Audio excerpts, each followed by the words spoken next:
Estamos en 1949. El lugar, la ciudad de Los Ángeles, también conocida como Los Ángeles. Algunos dicen que Nueva York es la ciudad que nunca duerme. Bueno, esta ciudad le da pelea a esa gran manzana. La gente aquí duerme, claro, pero todos lo hacen con un ojo abierto. Nunca sabes quién podría apuñalarte por la espalda y usarte para subir al siguiente peldaño hacia la fama y la fortuna. Porque eso es lo que todos persiguen aquí, siguiendo el brillo de la fama de Hollywood desde cualquier pueblito del que lograron salir arrastrándose. Pero algunos pobres diablos descubren, una vez que llegan, que no todo lo que brilla es oro. Nadie conoce esa dura verdad mejor que uno de los mejores detectives privados de Los Ángeles. Probablemente no hayas oído hablar de él, a menos que alguna vez te hayas encontrado en un verdadero aprieto. Nadie entra nunca a la oficina del detective cuando está teniendo un buen día. No, son personas que tocaron fondo y encontraron algo peor, que conocen bien el lado oscuro donde a los demonios de la ciudad de Los Ángeles les gusta esconderse. En este día en particular, un día inusualmente lluvioso para una ciudad con tanto sol, una de estas pobres almas desafortunadas toca la puerta del detective. Él está sentado en su escritorio, tomando una taza de café negro bien cargado y mirando la lluvia, cuando el golpe en la puerta lo regresa a la realidad. La puerta se abre un poco, y una hermosa rubia con un abrigo gris entra. Ella escuchó un rumor de que si la policía no puede ayudarte a resolver un caso, él es el tipo al que debes acudir. Él se encoge de hombros y toma un sorbo de café. Tal vez eso sea cierto. Tal vez no lo sea. Depende del caso, por supuesto, y depende si ella puede pagar sus honorarios. Ella se ríe de esto y le lanza un sobre repleto de dinero en efectivo. El dinero, le asegura ella, no es un problema. El detective cuenta el dinero, lo inspecciona para asegurarse de que es auténtico. Lo es. Desliza el sobre en un cajón de su escritorio, luego junta las manos y se inclina hacia adelante para darle toda su atención a la mujer misteriosa. ¿Qué la trae a la oficina hoy? Ella arroja otro sobre el escritorio. Este es más grande, y cuando lo abre, caen algunas fotografías. Ha visto mucha fealdad en su vida, pero nunca ha visto algo como esto. Son fotografías de escenas del crimen. Algún pobre desgraciado asesinado en su cama. Eso no es tan inusual. Es el método del asesinato lo que le parece extraño al detective. El tipo parece un alfiletero, absolutamente cubierto de flechas. ¿Por qué irrumpir en la casa de un hombre para atacarlo con flechas? Parece un poco anticuado cuando conseguir un revólver en esta ciudad no es precisamente difícil. La rareza no termina ahí tampoco. La segunda fotografía ofrece una vista más cercana de la cama en sí. Las flechas atravesaron la parte inferior de la cama. Hasta donde el detective puede decir, el pobre tipo se metió en la cama y se fue a dormir, sin saber que su asesino estaba escondido debajo de la cama con algún tipo de arco y flecha. Luego, de alguna manera, el asesino logró disparar 11 flechas sin que su víctima se diera cuenta. Puede entender por qué la mujer le trajo esto. Sin duda, la policía hizo lo que pudo para encubrirlo. ¿Algo tan extraño como esto? Querrían mantenerlo fuera de los periódicos a toda costa. Evitar que la gente entre en pánico por arqueros misteriosos acechando las calles. Entonces, ¿quién es este tipo? El fiambre. La mujer se seca los ojos con un pañuelo. Explica que él era un querido amigo suyo. Todo lo que quiere es descubrir la verdad de lo que le pasó y atrapar al enfermo depravado que hizo eso. Ella ya pagó la tarifa por adelantado. Solo queda un asunto por discutir. ¿El detective aceptará el caso? Él vuelve a mirar las fotografías, la cama, las flechas, la víctima. Él está en este trabajo por el dinero, por supuesto, y el horario flexible tampoco está nada mal. Pero lo que realmente le encanta más que nada es resolver un misterio. Y este es uno de los misterios más jugosos que ha visto. Él acepta tomar el caso y sellan el trato con un apretón de manos. Mientras la mujer se prepara para salir de su oficina, se da la vuelta una vez más. Hay solo una cosa más que el detective debe saber sobre la víctima. Era un productor importante, el tipo detrás de uno de los estudios de animación más grandes de la ciudad. Si el detective puede resolver esto, probablemente le espera un gran bono, sin mencionar el impulso a su reputación que vendría con resolver un caso tan importante. Será mejor que no la arruine. Lo primero es lo primero. Será mejor que revise la escena del crimen. El detective es bastante hábil con las palabras y usa esa labia para entrar a la casa de la víctima, haciéndose pasar por un viejo amigo del fallecido. Una vez dentro, es hora de husmear un poco y ver qué puede encontrar. En general, nada fuera de lo común. Las cosas típicas de un tipo rico. Jarrones elegantes, premios en los estantes, carteles de películas que el tipo debió haber financiado. Se dirige al dormitorio, esperando encontrar un poco más de información en la escena del crimen. Ahí está el colchón, manchado de sangre y lleno de agujeros por las flechas. Se agacha y examina el piso. Efectivamente, no hay marcas en el piso. Las flechas no vinieron de abajo, con el asesino en el sótano o debajo de las tablas del piso. Tuvo que haberse escondido debajo de la cama. Pero ahora que está mirando la cama de cerca, el detective nota un problema importante con esa teoría en particular. No hay suficiente espacio aquí abajo, a menos que el asesino fuera un niño o tuviera el arco más pequeño del mundo, no hay manera de que pudiera haber hecho todo esto. Simplemente no hay suficiente espacio. Entonces, ¿cómo lo lograron? Él se pone de pie, rascándose la cabeza. Simplemente no tiene ningún sentido. Este caso va a ser más complicado de lo que pensaba. Espera, ¿qué es eso? Él ve un pedazo de papel metido en un estante cercano. Está arrugado y salpicado de sangre. Espera un momento, algo le viene a la mente. En la foto, había una flecha atravesando la lengua de la víctima. Tenía algo atado, un pedazo de papel. Una nota. Él toma rápidamente el papel y lo despliega para verlo mejor. Esta tiene que ser la misma nota. Ahora, ¿qué dice? Mientras lee las palabras, le dejan aún más preguntas y ni una sola respuesta real. Crónicas 110, yo no soy Food. ¿Quién es Food? ¿Y qué es eso de Crónicas? Debe ser un versículo de la Biblia, se da cuenta. El detective no está muy familiarizado con la Biblia, así que no puede identificar el versículo de inmediato. Pero tiene una Biblia en casa, una que venía con el departamento, que dejó el inquilino anterior cuando se fue a toda prisa. Guarda la nota en el bolsillo y se va a casa para seguir la única pista que tiene. Cuando llega a casa, se sirve una copa, se deja caer en su sillón favorito y abre esa Biblia sin usar. Crónicas 1:10. Él busca el versículo mencionado en la nota y lo lee. Cus fue padre de Nimrod, quien fue el primero en convertirse en un gran guerrero en la tierra. ¿Eso es todo? ¿Un tipo llamado Cus que fue padre de un guerrero llamado Nimrod? ¿Y eso qué tiene que ver? Tal vez el asesino simplemente está fuera de sí. El detective relee el pasaje una y otra vez, buscando algún significado oculto, hasta que se queda dormido en su silla. Se despierta a la mañana siguiente con el sonido de golpes en su puerta. Adormilado, se limpia el sueño de los ojos y se tambalea hasta la puerta, abriéndola para encontrar a su clienta, esa misma rubia hermosa pero distante, de pie ahí. Está mucho menos arreglada que ayer. Su cabello está despeinado, sus ojos abiertos y desorbitados. Ha habido otro asesinato, le dice ella. Alguien más fue encontrado muerto en su casa, el cuerpo lleno de flechas. No hay tiempo para hacer café entonces. Él toma su abrigo y sigue a la mujer hasta la siguiente escena del crimen. Esta vez el cuerpo sigue ahí, y puede verlo por sí mismo. El hombre está sentado en el suelo, con la espalda contra la puerta de su habitación, como si estuviera tratando de mantenerla cerrada. Las flechas atravesaron la madera y se clavaron en su espalda. 6 de ellas, todas lo suficientemente afiladas como para atravesar la madera y los órganos vitales de la víctima. ¿Quién era este tipo? La rubia lo explica, era otro amigo suyo. Había trabajado como animador en el estudio de la primera víctima. El detective saca una pequeña libreta de su bolsillo y anota eso. Eso, justo ahí, es una pista. ¿Se le ocurre a alguien en el estudio que pueda querer hacerles daño a estos hombres? La mujer niega con la cabeza, no se le ocurre nadie. Aún así, esto no parece una coincidencia. El detective sabe cuál será su próxima parada. El estudio de animación. Después de un examen minucioso de la nueva escena del crimen, y sin encontrar ni una sola pista nueva, el detective se dirige al estudio de animación.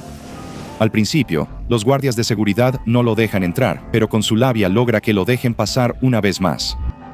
¿Y ahora qué? No puede pedir hablar con el encargado. Ese ya está criando malvas. En su lugar, tendrá que caminar por los pasillos y dejarse guiar por su instinto.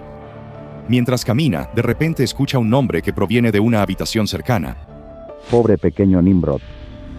Esa voz lo acaba de decir, no hay duda. Definitivamente escuchó Nimrod. Empuja la puerta y encuentra una pequeña sala de proyección con una caricatura reproduciéndose en un proyector. La caricatura muestra a un conejo burlándose de un cazador. Los hombres adentro le preguntan al detective qué está haciendo ahí, pero él tiene una pregunta para ellos primero. ¿Qué es esta caricatura? Pues, es A Wild Hare, le dicen, presentando a Bugs Bunny y Elmer Fudd. El detective toma otra nota. Ese versículo de la Biblia, en el cuerpo de la primera víctima, esta caricatura del conejo, todo tiene que estar conectado de alguna manera. Agradece a los caballeros por su tiempo y se retira. El detective pasa la noche en su oficina, tratando desesperadamente de hacer que las piezas encajen.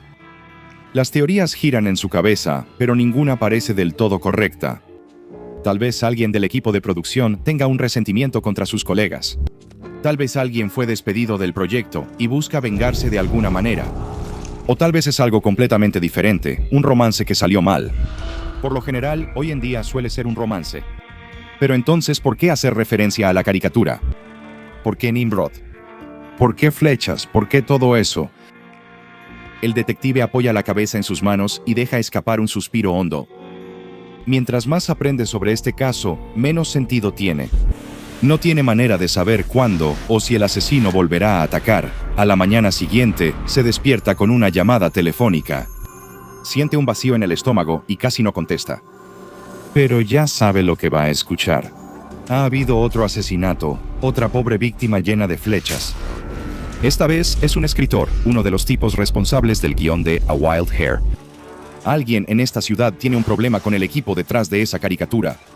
Están eliminando a cada tipo uno por uno. Si no supiera lo contrario, diría que parece que Elmer Fudd podría ser una persona real, con un resentimiento. Pero eso es una locura. Los Ángeles es una ciudad loca la mayor parte del tiempo. Pero vamos, no es completamente Looney Tunes. En la escena del crimen hay más flechas imposibles. Estas salieron del piso, atravesando a la víctima mientras veía la televisión en el sofá. Pero aquí está el detalle, la casa del sujeto no tiene sótano. Entonces, ¿cómo demonios atravesaron las flechas el piso? Es imposible, al menos debería ser imposible. Pero sucedió. En un momento desesperado de frustración, el detective arranca las tablas del piso con sus propias manos, esperando encontrar algún tipo de compartimento secreto ahí debajo. No hay nada más que una base de cemento. Mientras pasa las manos sobre el cemento, también encuentra agujeros ahí. Las flechas atravesaron el piso desde lo más profundo de la tierra. Esa tarde, el detective hace algo que nunca había hecho antes. Le da un reembolso al cliente. Le devuelve el sobre con dinero en efectivo a la rubia, acompañado de una disculpa. Ella se suena la nariz en su pañuelo y le da un beso de despedida en la mejilla. Parece que algunas preguntas nunca debían responderse. Incluso el mejor detective privado de la ciudad tiene sus límites. Esa noche, se dirige a un bar local para ahogar sus penas y se pone un poco hablador con el cantinero. Le cuenta sobre el caso sin respuestas, el misterioso arquero que está eliminando animadores por toda la ciudad y desafiando las leyes de la naturaleza. De repente, alguien le da un golpecito en el hombro. Levanta la vista y ve a un hombre con un traje oscuro y un rostro amigable con gafas. El hombre se ofrece a pagarle la siguiente ronda a cambio de una conversación.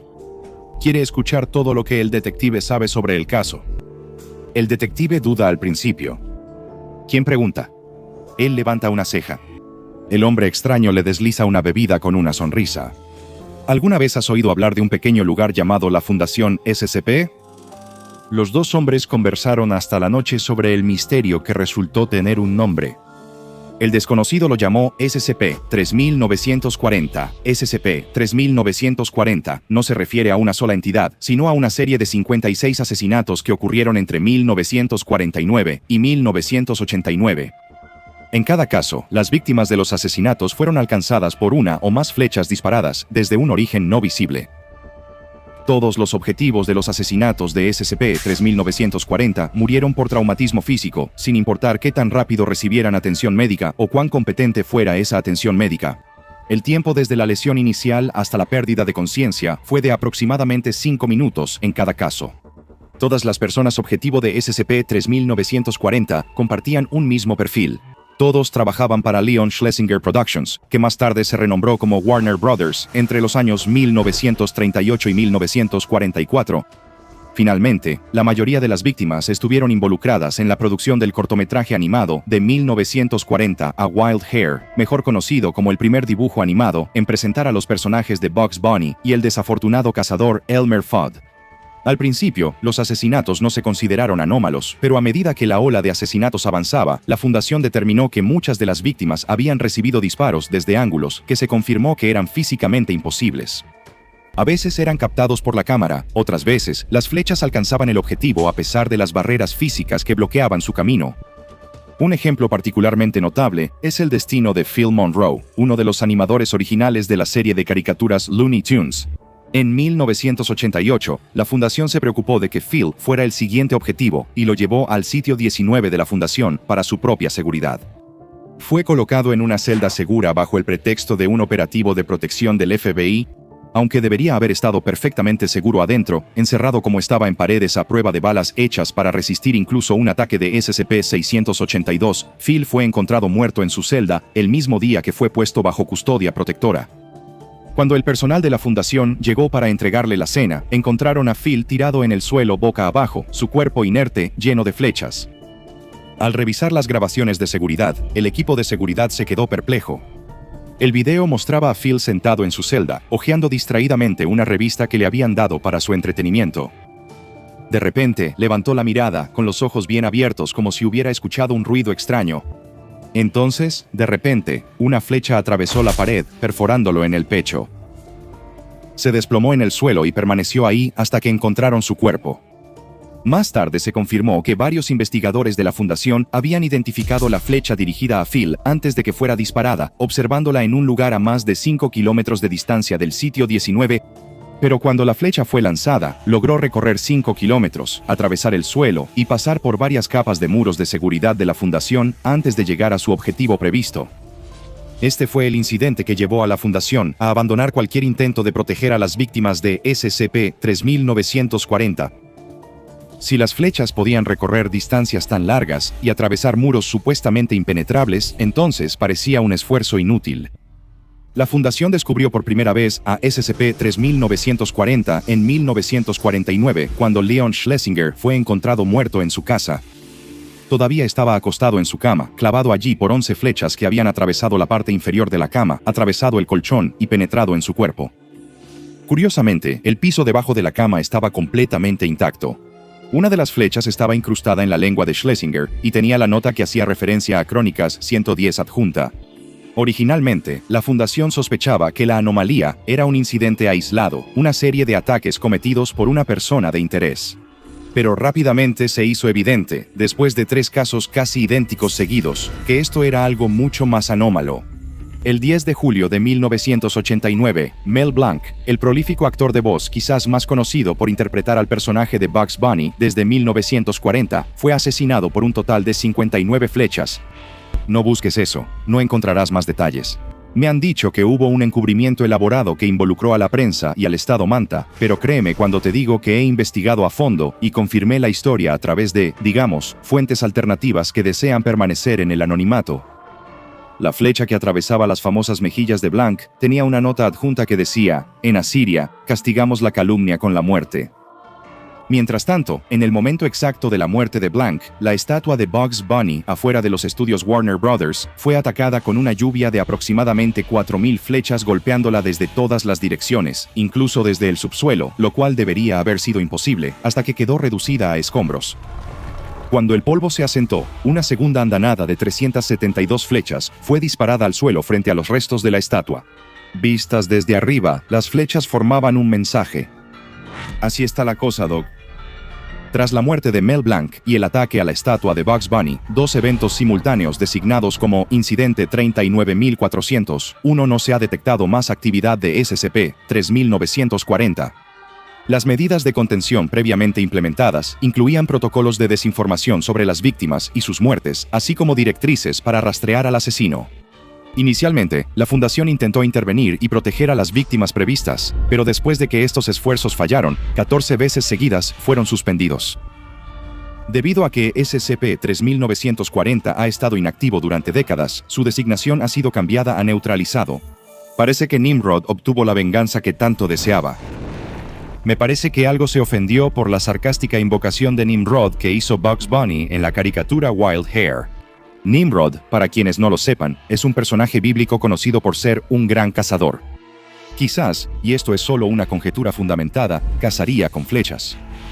Lejos de mí sugerir que un personaje de la Biblia emprendió una búsqueda de venganza contra Warner Brothers y los creadores de Bugs Bunny, pero cosas más extrañas ciertamente han sucedido antes.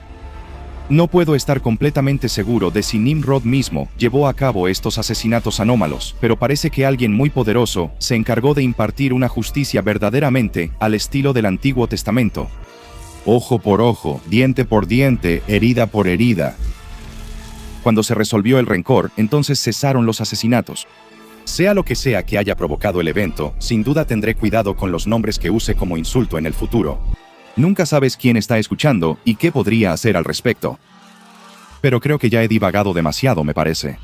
Por ahora eso es todo, amigos.